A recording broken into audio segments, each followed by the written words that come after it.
Ako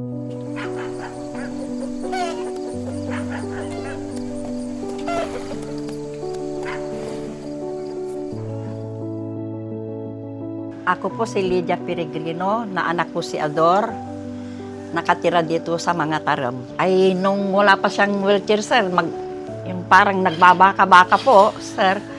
Kasi hindi naman makatayo.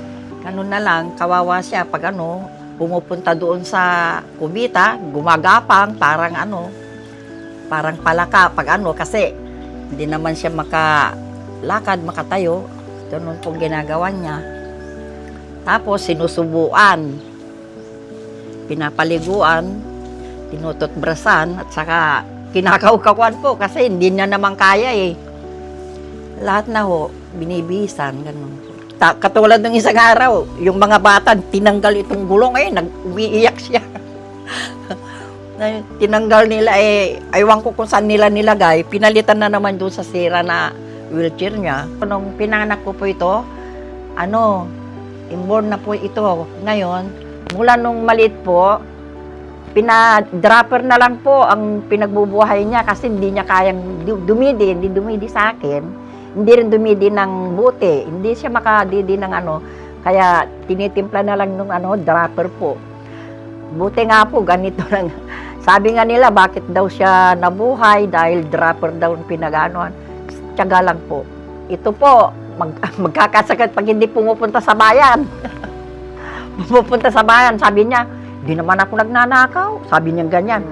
Nabuburing ako dito sa bahay. Sabi niya po, lagi doon sa bayan. Kung minsan, binibigyan daw nila ng ganun.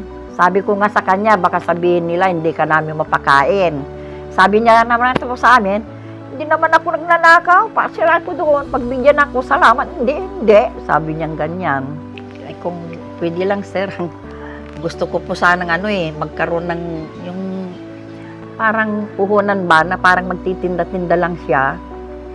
Parang kahit na pag hindi na siya aalis sa bahay. Kasi kung minsan po hindi ko siya papayagan sana kasi mahirap na yung ginagawa niya. Kaya sabi nga niya sa akin, kung may pera lang ako, magtinda na lang ako sa bahay, sabi niya. Basta ang sabi ko kay Ador, magpapakabait siya.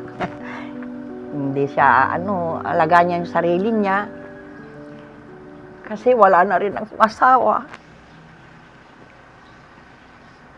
Wala na akong katambay sa kanya. Kaya, sinasabi ko lang sa kanya, magpapakabait siya. Kaya mabuti kahit kahit na-atras lang yung paglakad niya, masaya na rin ako sa kanya. Saka masaya po nung nagka-wheelchair siya. Nakakalayas siya. Nakakapasyal, ganun. Pero noon, wala. Sa bahay lang. Masasabi ko lang kay Congressman Kuang ko po, nagpapasalamat ako sa mga binibigay nila sa amin. Yung mga tinutulong din sa amin, marami namang yung mga tinutulong nila sa amin. Kaya nagpapasalamat po ako.